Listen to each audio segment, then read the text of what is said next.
Assalamualaikum warahmatullahi wabarakatuh. Waalaikumsalam.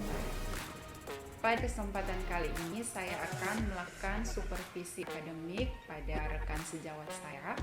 Dalam supervisi akademik ini akan dilakukan 3 tahapan. Yang pertama tahapannya yaitu percakapan pra-observasi. Kemudian yang kedua observasi.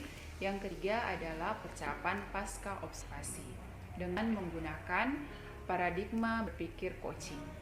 Baik, untuk tahapan pertama ini saya akan melakukan percakapan pra-observasi dengan rekan sejawat saya yaitu Bapak Muhammad Rifki.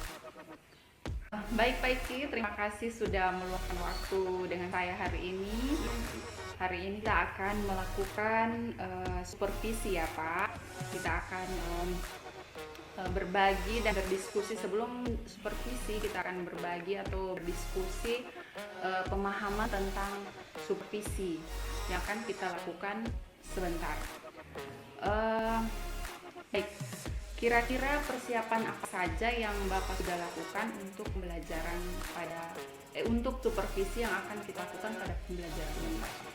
Baik, jadi hari ini yang akan saya lakukan yaitu sebelum melakukan pembelajaran pada hari ini, yang saya lakukan ialah pertama-tama saya menyiapkan fisik, karena fisik merupakan persiapan awal yang diperlukan agar semangat memberikan materi kepada peserta didik tetap terjaga dengan baik. Dan yang kedua yang akan saya siapkan yakni perangkat pembelajaran berupa PPP, media pembelajaran yang relevan yang terdiri dari peta, spidol, dan lembar kerja peserta didik. Seperti itu. Berarti yang Bapak akan siapkan terutama fisik, Ya, fisik, kemudian rencana perangkat pembelajaran Pak, ya, media pembelajaran. pembelajaran. Baik Pak, terkait dengan pembelajaran hari ini, Bapak ingin supervisi di kelas berapa? Kemudian materi apa yang akan Bapak bawakan nanti? Ya, oke. Nah, jadi untuk pembelajaran hari ini kebetulan jadwal ngajar saya di kelas 8 hari ini. Jadi sih saya ingin ibu melakukan supervisi kepada saya di kelas 8. Dan harapan saya adalah berupa masukan dan saran dari ibu terkait metode yang akan saya gunakan di kelas sebentar nanti. Nah, adapun materi yang akan saya berikan hari ini sesuai yang ibu tanyakan itu adalah tentang pengaruh perubahan ruang dan interaksi antar ruang terhadap keberadaan kehidupan masyarakat di negara-negara ASEAN.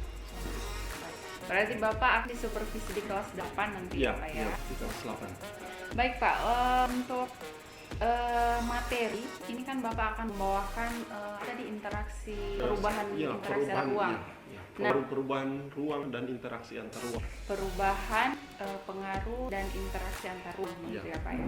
Nah, untuk tujuan pembelajaran yang ingin Bapak capai pada materi tersebut kira-kira apa saja? Ya, jadi terkait materi tersebut yang akan saya bawakan pada hari ini, itu tujuan yang saya harapkan dapat terlaksana atau dapat dicapai walaupun mungkin belum maksimal ibu.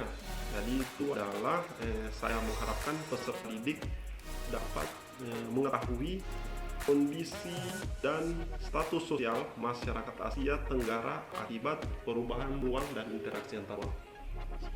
Oke, baik, luar biasa. Baik Pak, dalam proses pembelajaran kan Pak ada beberapa angka yang dilakukan. Nah, kira-kira Bapak ingin saya melakukan supervisi pada Bapak pada langkah pembelajaran yang mana? Maksudnya begini, area pengembangan yang ingin Bapak capai pada langkah pembelajaran yang akan dilakukan nanti. Nah, jadi ya seperti kita ketahui bersama Ibu bahwa dalam satuan pendidikan jenjang sekolah menengah pertama itu setiap mata pelajaran yang dibawa oleh seorang guru yang berbeda dan langkah-langkah pembelajaran yang dilakukan pasti akan berbeda. Karena materi pembelajaran yang berbeda dalam hal ini dikarenakan saya ini kebetulan merupakan guru mata pelajaran IPS. Nah, maka langkah-langkah pembelajaran yang saya lakukan itu diantaranya yang pertama memulai pembelajaran dan berdoa. Nah, setelah itu kembali dilanjutkan dengan memberikan refleksi berupa mengulas kembali materi-materi yang telah diajarkan sebelumnya itu. Nah, selanjutnya adapun yang saya harapkan untuk ibu supervisi saya pada hari ini yaitu di langkah-langkah pembelajaran bagian metode. Bagian metode yang akan saya berikan, karena menurut saya itu metode yang saya berikan itu mungkin masih sedikit rancu ya Bu. Jadi saya harap Ibu bisa mensupervisi saya. Gitu.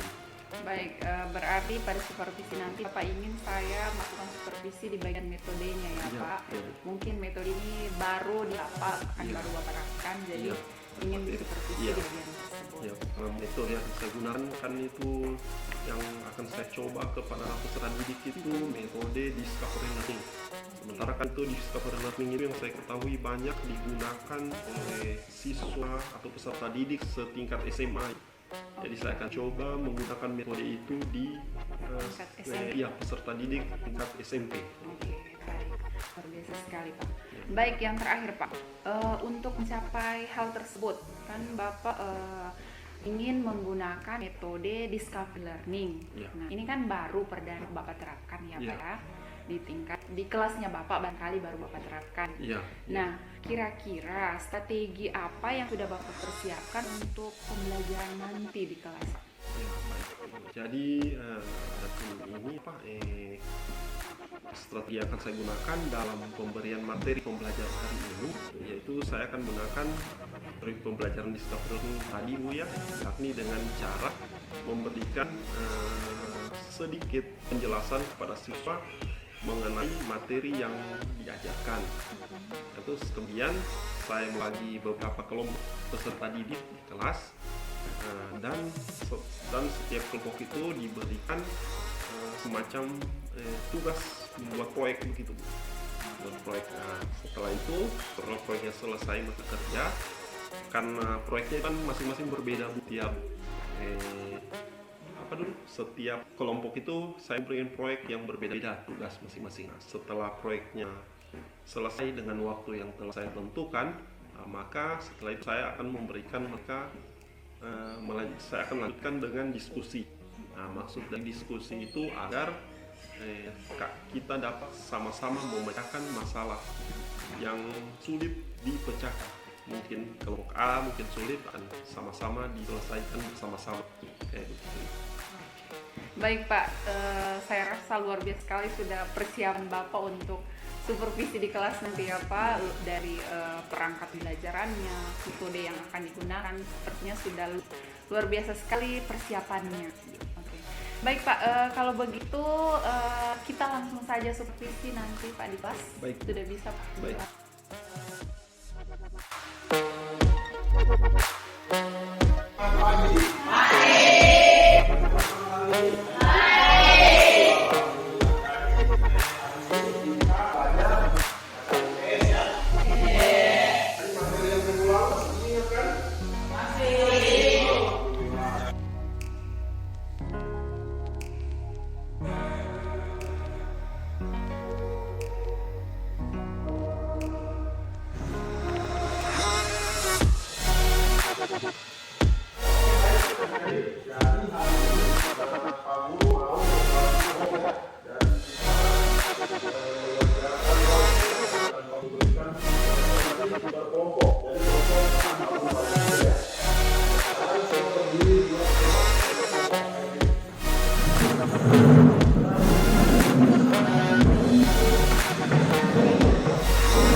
Tidak terasa ya, kita sudah melakukan supervisi pembelajaran pada hari ini. Alhamdulillah supervisinya berjalan dengan lancar dan berjalan dengan baik.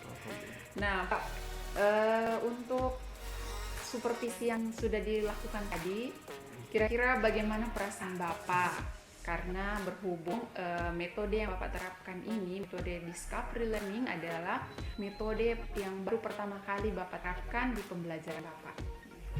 Ya jadi tadi alhamdulillah siswa para peserta didik di kelas dengan menggunakan metode tadi mereka merasa lebih aktif, lebih semangat. Dan yang pastinya metode ini insya Allah akan tetap saya terapkan di jadwal-jadwal saya berikutnya, baik di kelas 7 dan di kelas 9 seperti itu.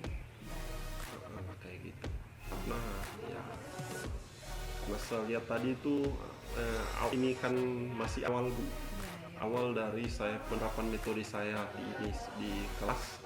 Jadi seperti yang kita lihat bersama tadi, ya alhamdulillah siswa cukup bersemangat menerima atau melakukan setiap tugas proyek yang saya berikan seperti itu. Baik Pak, luar biasa ya Pak ya respon dari anak-anak ya Pak. Ya, respon mereka alhamdulillah. Baik Pak, kira-kira ada tidak hambatan yang Bapak rasakan selama proses pembelajaran ketika menerapkan model pembelajaran discovery learning tadi Pak? Jadi ya kita ketahui bersama Ibu ya, namanya ini kan masih awal Ibu, masih awal saya menggunakan metode Ibu di kelas. Jadi itu ya sudah pasti karena ini masih awal mungkin masih ada sedikit hambatan yang saya temui di sini. Jadi hambatan yang saya temui di tadi, walaupun hambatannya menurut saya tidak begitu besar, tapi itu sebenarnya bisa menjadi masalah kalau dibiarkan.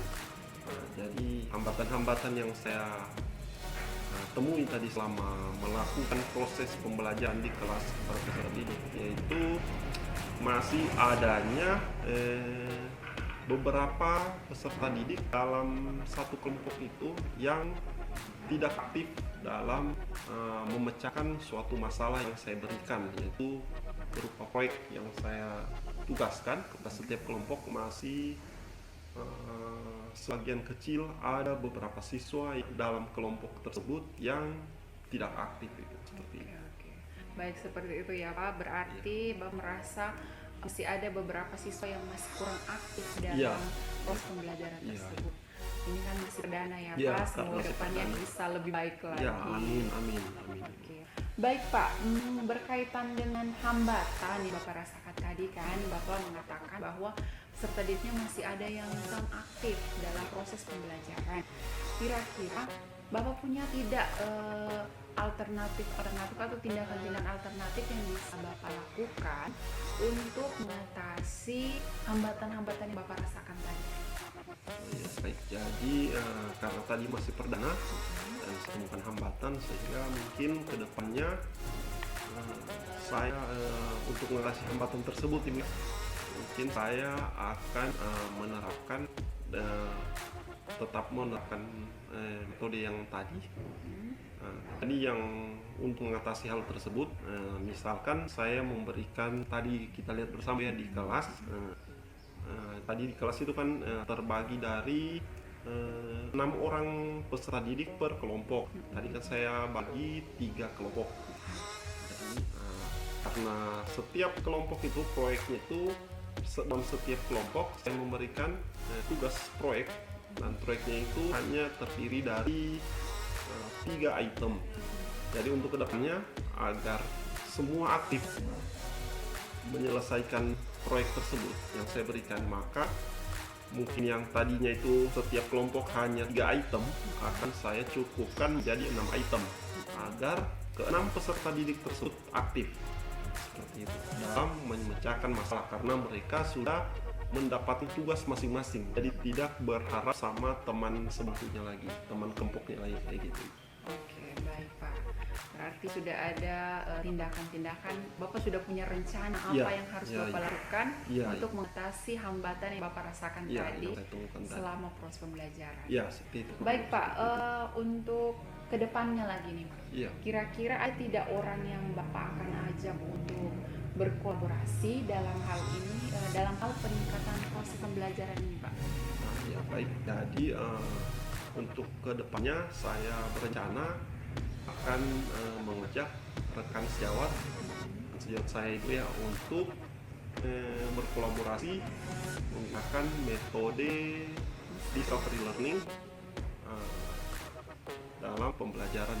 Misalkan guru mapel lain saya ajar atau bisa ke ibu mungkin Oh iya, kita sebagai kan rekan sejawat sama-sama ya guru kita mata kan pelajaran. seluruh mata pelajaran mungkin Iya. bisa bertukar pendapat nanti mengenai materi atau metode yang akan digunakan itu yang telah digunakan kayak gitu. Baik, Pak. Berarti Pak sudah punya rencana juga untuk orang yang akan Bapak ajak untuk berkolaborasi Ya, dan ya. berbagi ilmu tentang metode yang baru Bapak terapkan di kelas. Ya seperti itu. Oke, terakhir nih Pak, kira-kira apa yang hal baik yang Bapak dapatkan atau apa manfaat yang Bapak dapatkan dari serangkaian percakapan kita dari kemudian observasi sampai dengan percakapan kita pada saat pas observasi, apa manfaat yang Bapak rasakan atau apa hal baik yang Bapak bisa ambil dari kegiatan ini Pak? Jadi alhamdulillah Bu dengan adanya kegiatan ini saya sebagai guru mata pelajaran merasa terbantu lah. Karena namanya kita manusia, kita ini perlu semacam koreksi seperti itu Bu dari rekan ya atau refleksi dari rekan gitu, rekan sejawat atau orang lain itu maksudnya baik rekan sejawat atau orang lain itu kayak gitu itu. Jadi saya merasakan dengan adanya kegiatan kita hari ini alhamdulillah dapat membuat saya terpacu untuk lebih meningkatkan kemampuan saya ke depan di kemudian hari seperti itu. Oke, baik Pak. Luar biasa sekali Pak. Bisa dari percakapan dan kegiatan kita hari ini ada banyak manfaat dan Bapak termotivasi untuk proses pembelajaran ke depannya bisa lebih baik ya Pak. Ya. Oke baik, terima kasih ini sudah meluangkan Sama-sama. waktunya Sama-sama. dari percakapan sudah mau ikut observasi bersama saya dan percakapan terakhir kita di pasca observasi. Oke Pak, terima kasih atas waktunya. Ya, terima Semoga kasih. kedepannya pembelajaran kita bisa lebih baik lagi ya Pak. Baik, Kita bisa terima berkolaborasi untuk perkembangan peserta didik kita yang ada di sekolah. Ya. Baik Pak, terima Terima kasih. kasih. Assalamualaikum. Waalaikumsalam warahmatullahi wabarakatuh.